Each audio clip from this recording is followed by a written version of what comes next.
ఈ మధ్య సోషల్ మీడియాలో చాలా పెద్ద డిస్కషన్ ఏంటంటే, విటమిన్ డి కోసం ఎప్పుడు ఎండలో కూర్చోవాలి. పొద్దున కూర్చుంటామా అని కొంతమంది చెప్తున్నారు. మధ్యాహ్నం ఎక్కువ ఉంటదని కొంతమంది అంటున్నారు. ఏ ఏ ఎండలో కూర్చుంటే విటమిన్ డి ఎక్కువొస్తదనేది పెద్ద చర్చ అయిపోయింది.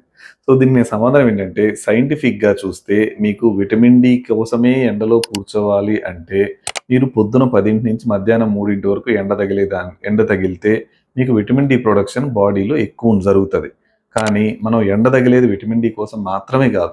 ఎర్లీ మార్నింగ్ సన్ పొద్దున్నే వచ్చే ఎండలో కూర్చుంటే మనకి విటమిన్ డి వస్తది. కాకపోతే కొంచెం తక్కువగా వస్తది. కానీ దానితో పాటు వచ్చే ప్రయోజనాలు చాలా. పొద్దున్నే ఎండలో కూర్చోవడం వల్ల మనకి స్లీప్ వేక్ సైకిల్ అంటే నిద్ర కరెక్ట్ టైంలో రావడం, మెలటోనిన్ ప్రొడక్షన్ కరెక్ట్‌గా ఉండడము, దాంతో పాటుగా మనకి చాలా యాంగ్జైటీ, డిప్రెషన్ ఇలాంటివి తగ్గడము, చాలా స్కిన్ హెల్త్ బెటర్‌గా ఉండడము, కంటి ఆరోగ్యం బావుండడము, ఇలాగ చాలా చాలా మనకి అడ్వాంటేజెస్ ఉన్నాయి. Thank you.